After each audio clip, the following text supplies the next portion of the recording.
અને મહત્વના સમાચાર સામે આવી રહ્યા છે। ભાવનગરના જેસર તાલુકામાં વરસાદની શરૂઆત થઈ છે। જેસરના ગ્રામ્ય વિસ્તારમાં વરસાદ વરસી રહ્યો છે। બપોર બાદ વાતાવરણમાં પલટો જોવા મળ્યો હતો, ત્યારબાદ વરસાદની શરૂઆત થઈ ગઈ છે। તો ભાવનગરના જેસરના ગ્રામ્ય વિસ્તારોમાં વરસાદ વરસી રહ્યો છે। વાતાવરણમાં પલટા બાદ બપોર બાદ વાતાવરણમાં પલટો આવ્યો અને ત્યારબાદ તાલુકાના ગામડાઓમાં વરસાદનો માહોલ જોવા મળી રહ્યો છે। ભારે પવન સાથે વરસાદની શરૂઆત પણ થઈ છે। વધુ અપડેટ સાથે સંવાદદાતા રાકેશ અમારી સાથે જોડાયા છે।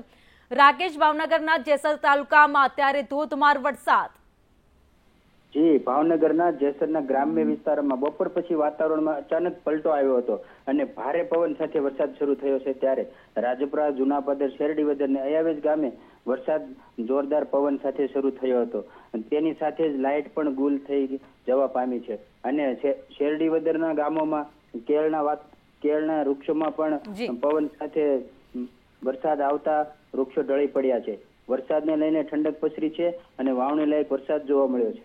જી, આભાર માહિતી માટે। છેલ્લા ઘણા સમયથી ખેડૂતો રાહ જોઈને બેઠા હતા કે વરસાદ ક્યારે વરસે, ત્યારે ભાવનગર જિલ્લામાં વરસાદની શરૂઆત થઈ છે। જેસર તાલુકાના ગામડાઓમાં અત્યારે વરસાદ વરસી રહ્યો છે। ચોમાસાનો વરસાદ જેની શરૂઆત થઈ છે। હવે રાજ્યમાં આગામી 7 દિવસ વાતાવરણ વાદળછાયું રહે તેવી હવામાન વિભાગે આગાહી કરી છે। દક્ષિણ ગુજરાત અને સૌરાષ્ટ્રના કેટલાક જિલ્લાઓમાં ધોધમાર વરસાદ અવિરત પડે, સાર્વત્રિક પડે તેવી આગાહી કરવામાં આવી છે, જેની શરૂઆત પણ થઈ ગઈ છે। ચોમાસું જે નવસારીએ અટકેલું હતું તે હવે આગળ વધી રહ્યું છે। ધીરે ધીરે આગળ વધતા તેની અસર પણ રાજ્યમાં જોવા મળી રહી છે અને વરસાદી મેઘમહેર છે જે અનેક તાલુકાઓમાં જોવા મળી રહી છે। હજુ તો વરસાદની શરૂઆત જ છે, ત્યાં અનેક જગ્યાએ નુકસાની પણ જોવા મળી રહી છે। ધોધમાર વરસાદ વરસતાની સાથે જ કેટલીક જગ્યાએ પાણી ભરાઈ ગયા છે, તો રસ્તા ઉપર વૃક્ષો ધરાશાયી થઈ ગયા છે, વીજ પોલ પણ તૂટી ગયા છે। એક્સક્લુઝિવ દ્રશ્યો અમે ભાવનગરના જેસર તાલુકાના આપને બતાવી રહ્યા છીએ, જ્યાં વરસાદી પાણી ભરાઈ ગયા છે।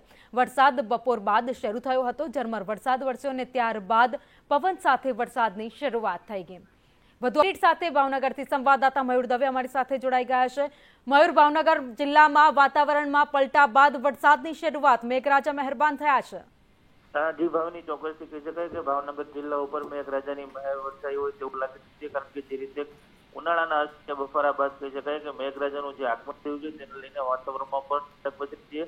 ભાવનગર જિલ્લાના જેસર તાલુકાની આસપાસના ગ્રામ્ય વિસ્તારો છે ત્યાં ભારે પવન સાથે છે તે મેઘરાજા વરસી રહ્યો છે, જેના લઈને વાતાવરણમાં બહાર ઠંડક મળી રહી છે અને લોકોને ગરમીના બફારામાંથી રાહત મળી રહી છે। જેસર પંથકની આસપાસના ગ્રામ્ય વિસ્તારો છે ત્યાં મુખ્યત્વે ખેતી ઉપર નભતા જે ખેડૂતો હોય છે તેને લઈને તેના ઉપર પણ કહી શકાય કે મેઘરાજાની જે છે તે કૃપા વરસી રહી છે।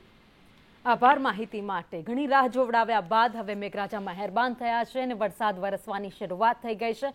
ગરમી ઉકળાટમાંથી લોકોને હવે રાહત મળી છે, વાતાવરણમાં ઠંડક પ્રસરી રહી છે।